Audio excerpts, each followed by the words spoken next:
Amados irmãos e ouvintes da rádio Encontro com Deus, que a paz esteja convosco. Aqui é o cooperador Fábio Tales, diretamente da Igreja de Deus, que fica em Ananindeua, no estado do Pará.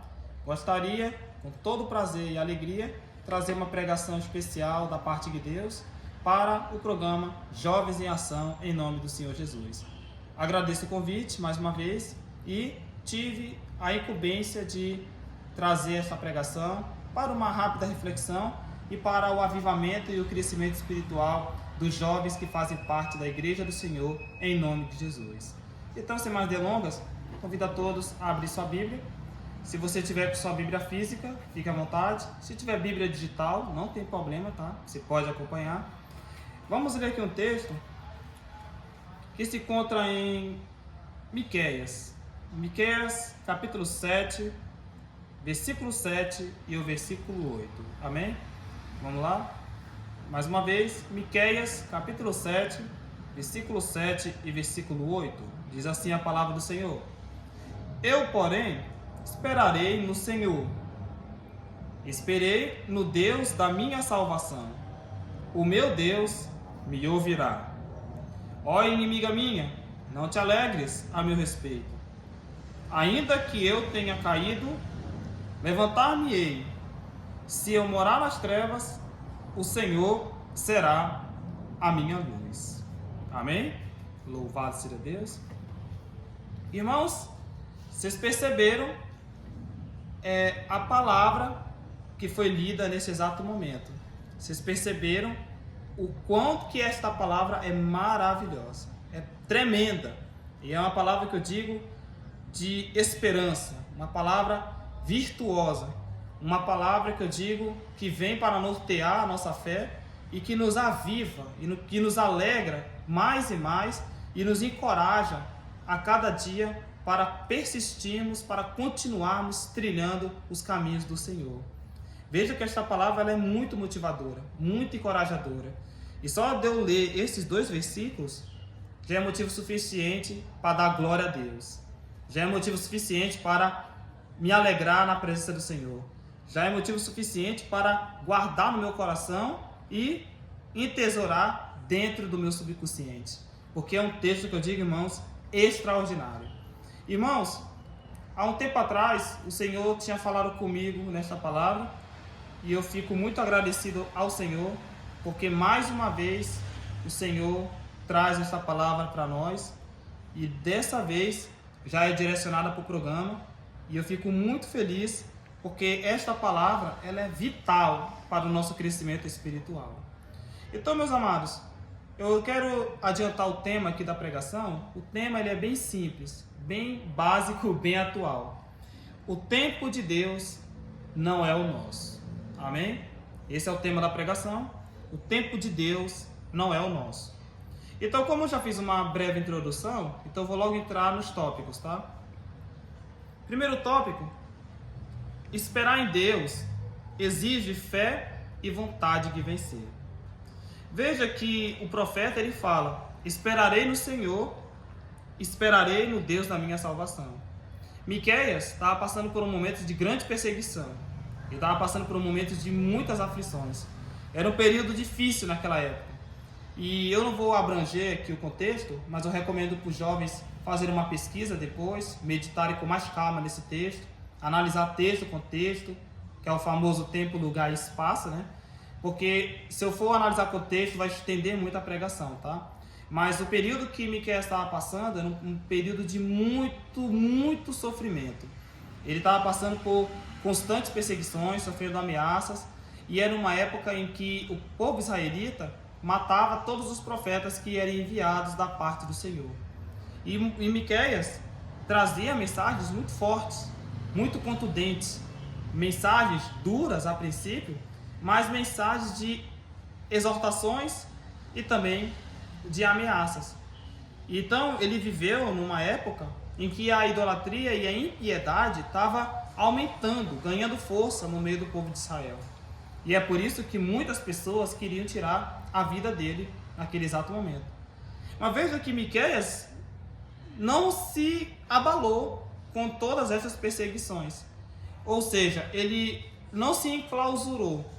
ele não se privou, ou seja, ele não se acovardou. Ele enfrentou o problema, mas ele deixou bem claro que mesmo no meio da adversidade, mesmo no meio da dificuldade, ele iria continuar esperando no Deus da sua salvação. Então ele falou, eu porém esperarei no Senhor. Eu esperei no Deus da minha justiça, no Deus da minha salvação, porque o meu Deus me ouvirá. Então o meu Deus vai me socorrer. Eu estou sofrendo hoje? Estou. Eu estou passando por um vale? Estou. Mas eu tenho a certeza e a confiança de que o meu Deus vai me tirar dessa situação. Na hora dele, no tempo supracitado, conforme a sua vontade e o seu querer, ele vai me tirar desse calabouço. Ele vai me tirar dessa e colocar numa melhor. Então, meus amados, esperar em Deus realmente exige fé, exige convicção, exige certeza, exige definição. E a vontade de vencer, ela caminha junto. Porque fé, vamos dizer aqui que fé seria a teoria, né? E a vontade de vencer, a prática. Que você pode dizer que é a famosa determinação. Então, se você falar vontade de vencer e determinação, é tudo a mesma coisa, tá? Então, meus amados, fé e vontade de vencer caminham juntas. Então, na medida que eu tenho fé e tenho essa vontade, esse desejo de vencer em Deus, eu vou conseguir esperar com paciência no Senhor. Eu não vou ter dificuldades em colocar minhas questões nas mãos de Deus e deixar que Ele venha fazer a vontade dele na minha vida. Em outras palavras, eu vou sofrer o dano. Eu vou aguentar tudo calado, mas na certeza de que na hora certa o meu Deus virá me justificar. E como está lá em Salmo 6, versículo 10, o Senhor envergonhará todos os meus inimigos e todos os meus adversários serão derrotados, serão envergonhados. Então, irmãos, não podemos agir segundo a nossa própria força, não podemos agir segundo a nossa própria capacidade, não podemos agir segundo o nosso próprio jeito. Temos que agir segundo a palavra de Deus. Porque, irmãos, fazendo uma confissão aqui, da medida que a gente segue segundo o nosso próprio pensamento, a tendência é dar tudo errado. Quando a gente quer fazer as coisas do nosso próprio jeito, dá tudo errado, tudo errado. Acredite, a gente dá de cara no chão, dá de cara na poeira, a gente não consegue ir para frente. A gente, em vez de progredir, a gente vai regredir. Em vez da gente persistir, a gente vai voltar atrás. Então, irmãos, a gente tem que analisar bem, porque tem um texto que fala lá em Provérbios 3, versículo 5, o versículo 5 vai dizer: jovem, confia no Senhor de todo o teu coração e não te estribes no teu próprio entendimento. Então, irmãos, temos que analisar bem essa parte, para que a gente não venha colocar a nossa fé em risco e perder a nossa salvação. Se nós estamos servindo a Deus, nós temos que deixar o Espírito Santo, que é o poder do Pai, guiar o nosso coração. Nós temos que deixar que a vontade de Deus guie o nosso viver. Nós temos que deixar que a vontade de Deus venha prevalecer nas nossas vidas, porque o Senhor, Ele só quer o melhor para cada um de nós. Amém? Reflita nesse ponto, meu querido, pois vai te ajudar. Segundo ponto, esperar em Deus exige a nossa paciência. E esse ponto ele acompanha o primeiro. Na medida que você tem fé e determinação, um segundo ponto que é muito importante é a paciência. Irmãos, é uma coisa que eu estou aprendendo na prática, isso eu não vou negar. Porque se alguém me perguntar, Thales, tu tem paciência? Eu vou dizer, em parte. Eu não tenho 100% de paciência. A minha paciência é parcial. Só que eu estou aprendendo. Eu estou vivenciando na prática o famoso exercício corporal da piedade que Paulo fala lá em 1 Timóteo capítulo 6. Porque, irmãos, a gente só adquire essas conquistas na prática. Não é na teoria, não é só falando. Não, é obedecendo a Deus, é exercitando, é colocando em prática aquilo que eu aprendi com as Sagradas Escrituras. E esperar em Deus exige muita paciência, porque, como diria o tema, o tempo de Deus não é o nosso. Está lá em Salmo 90, versículo 2, que um dia para Deus é como 1000 anos. Então você imagina, né? Você quer uma bênção a todo custo. Vamos supor aqui, vamos dar um exemplo irrisório. Vamos supor que você, jovem, quer casar. Só um exemplo.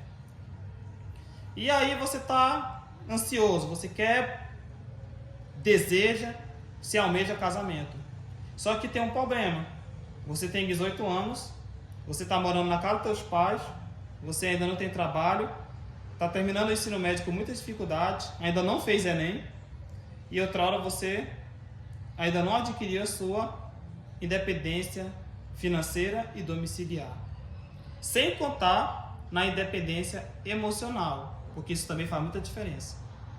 Aí você se pergunta, e agora? Aí você observa esse cenário e eu te faço uma pergunta. Será que você vai estar preparado para casar? Será que você vai estar preparado para assumir uma grandiosa responsabilidade? Pois é. É nesses pontos que a gente tem que analisar. A minha mãe costuma falar uma seguinte frase: tem coisas que são de caráter imediato e que Deus atende rápido. Porque aquele grau não é tão complexo. Não sei se os irmãos vão conseguir me entender, né? Aquela bênção, ela é imediata. E aquela bênção, ela não é de grande abrangência, de grande envergadura. Eu vou facilitar aqui, tá? Ou seja, quando é uma bênção de caráter emergencial, Deus opera rápido. Mas, quando é uma bênção muito extensa, ou seja, muito ampla, ou seja, uma bênção que eu digo bem embasada, que vai requerer planejamento, que vai requerer uma análise, que vai requerer um suporte, aí ela pode demorar um pouco para chegar. Mas ela vem, pelos olhos da fé, ela vem. Deus abençoa. Deus ouve a nossa oração? Ouve. Ele atende? Ele atende. Mas dependendo da natureza da bênção que nós pedimos, Deus ele vai o quê? Preparar a gente primeiro para ver se a gente vai estar em condições ou não de receber aquela bênção. Então eu citei o exemplo do casamento, né? O casamento ele é complexo, porque ele exige todos os fatores que eu te mencionei e outros componentes também que os irmãos que já são experientes na Igreja de Deus, que já são casados há mais de 30, 40 anos, vão te passar também. Então o casamento não é só simplesmente arrumar a casa, arrumar o trabalho, arrumar a esposa, o filho e pronto, não. Você tem que regar, você tem que preservar o teu matrimônio, você vai ter que fazer a manutenção, que a gente chama de manutenção preventiva, né? Para que teu casamento seja duradouro, alicerçado e venturoso na presença do Senhor. Amém? Agora, por exemplo, vamos supor que você está precisando de R$2.000, só um exemplo irrisório. É uma bênção mais rápida. E que quando você for orar a Deus, Deus tem poder para tocar em alguém, para te abençoar de uma forma bem simples, bem objetiva. A Bíblia fala que Deus ele tira até do ímpio para dar para o justo. Então, você percebe que R$2.000 se torna mais rápido de você alcançar em relação ao exemplo do casamento que eu acabei de mencionar. Então, irmãos, não se assustem, não fique perplexo com a natureza dessa pregação. Eu creio que Deus está trazendo esta mensagem para nós porque Paulo fala lá em 1 Timóteo capítulo 3 que o jovem tem que ser moderado, ele tem que entender o agir de Deus e ele tem que aprender a esperar a hora de Deus agir. E a moderação ela faz parte do processo, ela é fundamental, porque você não vai ser nem apressado e você não vai ser vagaroso, você vai procurar encontrar o meio termo. Ou seja, o jovem ele tem que estar com o meio termo, porque tem uma coisa que nós jovens nós temos, é o vigor, é a vitalidade, ou seja, o sangue está fervendo aqui nos polos, a gente quer fazer as coisas, a gente quer mudar, a gente quer revolucionar, a gente quer ir para cima, a gente quer mudar o sistema, a gente quer fazer muita coisa. E eu entendo isso, porque eu também sou jovem e eu também estou vivenciando tudo isso. Mas só que chega um momento que a gente tem que dar uma pausa, refletir e analisar se aquilo que eu quero está alinhado ou está em conformidade com a vontade do Senhor. Então, irmãos, lembremos do conselho do apóstolo Paulo. Moderação é fundamental. Terceiro e último ponto. Esperar em Deus exige maturidade espiritual. Então, como já falei, esperar em Deus exige fé, vontade de vencer, exige paciência, agora exige maturidade espiritual. Que isso, irmãos, é um ponto que muitos jovens têm tido dificuldades. Mas por que essa dificuldade? Por dois motivos. Primeiro, a falta de busca, porque isso é um fator primordial, preponderante. Ou seja, o jovem ele não tem uma vida voltada para as coisas de Deus. Ou seja, o jovem não se preocupa em buscar a Deus nas orações, na palavra, nos jejuns, em estar na comunhão com os irmãos, estar nos eventos, estar participando dos trabalhos na Rádio Canto com Deus e etc. Ou seja, quando o jovem não tem esse anseio de estar alimentando a sua vida espiritual, alimentando-se da palavra do Senhor, a tendência é que ele oscile na fé. Ou seja, a tendência é que ele vá ficar numa situação espiritual muito precária. Ou seja, ele vai ficar fraco espiritualmente, em outras palavras. Mas quando o jovem se preocupa em buscar a Deus, como o salmista Davi buscava, é bênção pura sem mistura, como diz o irmão Kleber. O jovem ele vai estar bem na presença de Deus, revestido do poder, avivado, revestido da coragem da justiça. E ele vai aprender a cada dia a adquirir maturidade espiritual. Então, irmãos, quando o jovem não tem esta maturidade, é porque ele não busca a Deus como deveria se buscar. Esse é o primeiro fator. E segundo, os cuidados da vida, como Jesus falou, acabam sufocando a semente e ela fica infrutífera. Que é o apego às coisas materiais, que é o apego às finanças, que é alguma paixão que outra hora impede ele de servir a Deus, alguma coisa que ele outra hora quer fazer e que Deus não se agrada. Por exemplo, hoje a gente vive num mundo e que o pecado da independência está assolando. Ou seja, os jovens, na sua maioria, não quer mais servir a Deus com devoção. Ele quer servir a Deus do jeito dele. Não, meu corpo, minhas regras. Não, eu tenho que fazer aquilo que eu penso. Não, eu sou livre para voar. Que é a frase que eu mais escuto, né? Sou livre para voar. Mas eu só comigo. Voar para onde? Porque você tem que ter uma direção. Não existe voar a esmo, né? Até o avião. Se você for pegar um avião aqui, por exemplo, Belém-Santarém, daqui a 40, 50 minutos tu chega em Santarém. Então tem um direcionamento. Tu vai voar e tu vai chegar no local. Então você tem que saber para onde você quer voar. Você tem que saber para onde é que você quer ir. Então, meus irmãos, esses padrões impostos pelo mundanismo é que tem atrapalhado muitos jovens no meio da Igreja de Deus. E eu digo uma coisa, irmãos. Você, jovem, é diferenciado. Hoje, Deus te chamou para uma finalidade. Como nós acabamos de ver agora no estudo. Nós tivemos uma lição maravilhosa aqui na lição 3, falando sobre o corpo de Cristo, né? Igreja de Deus, corpo de Cristo ou entidade institucional, né? E essa pergunta, ela tem uma resposta bem definitiva. É o corpo de Cristo. Então nós temos um chamado, nós temos uma vocação. Deus nos nomeou para nós fazermos algo para Ele, para ofertarmos o nosso sacrifício de amor e sermos o sal da terra e a luz do mundo. Então, jovem, quando você se coloca na posição, quando você se preocupa em agradar a Deus de todo o teu coração, pode aguardar que aos poucos o eterno Deus vai te dar maturidade espiritual. Pouco a pouco você vai ter essa experiência pessoal com Deus. E eu digo mais, quando você tem experiência pessoal com Deus, você não sai dos caminhos do Senhor. Todos aqueles que saíram da comunhão, infelizmente, é porque não estavam alicerçados na rocha e não tiveram experiência pessoal com Deus. Porque quem tem experiência pessoal com Deus, ele não sai. Pode acontecer o que acontecer, pode vir o que vier, pode acontecer o que aconteceu com o profeta Miqueias, mas ele não cai. Por quê? Porque o foco dele é o Deus Todo-Poderoso. Exemplo, Daniel. Não tem melhor exemplo para dar senão o de Daniel e de seus amigos na corte do rei Nabucodonosor. O exemplo deles fala por si só. Quando Daniel foi jogado na cova dos leões, você vê a situação. Daniel não tinha culpa nenhuma, mas ele foi o quê? Vítima de uma calúnia, de uma difamação. Mas Daniel não temeu. Foi jogado, mas ele estava confiante que Deus ia tirar ele daquele lugar. E tanto é que a resposta foi imediata. Ele estava na cova e Deus falou com ele: calma, Daniel, eu sou o Senhor, não tenha medo não, porque hoje o leão vai jejuar. Nessa noite o leão vai virar travesseiro. Então, pode ficar sossegado que eu estou contigo. Olha o resultado, irmãos. Glória a Deus por isso. Aleluia. Olha o resultado que você está ali na experiência pessoal com Deus, na intimidade com Deus. Então, jovem, se preocupe com a sua salvação. Não deixa que ninguém venha tomar a tua coroa. Não venda a tua coroa, não troque o teu dom. Não deixa que os cuidados da vida venham sufocar a tua fé.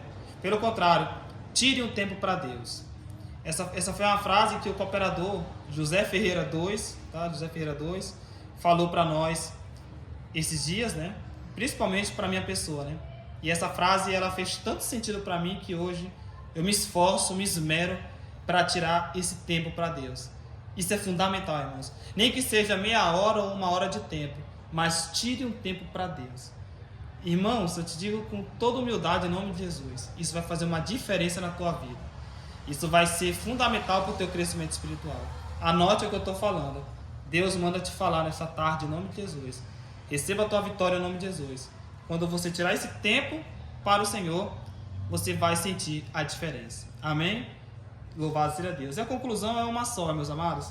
Mediante esta palavra linda, riquíssima, preciosa que o Senhor nos concedeu, se a gente colocar a nossa fé em ação, no final de tudo, vai dar tudo certo em nome de Jesus. Amém? Então, meus amados, Pai seja convosco, que Deus abençoe e que esta mensagem ela possa trazer inúmeros frutos, aleluia, grandiosos frutos de justiça e de avivamento espiritual na tua vida, em nome de Jesus, e que todos sejam acalentados pelo poder e a graça do nosso Deus. Amém? Então eu quero finalizar cantando um louvor, pois o louvor ele nos ajuda a internalizar mais e mais a mensagem que foi propagada aqui nesse lugar, aqui nessa plataforma. Então eu quero cantar a todos o louvor Salmo 6 em nome de Jesus. Amém?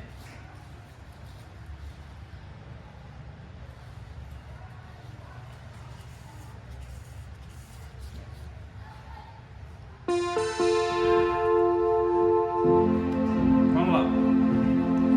Salmo 6, para a honra e a glória do nosso Deus.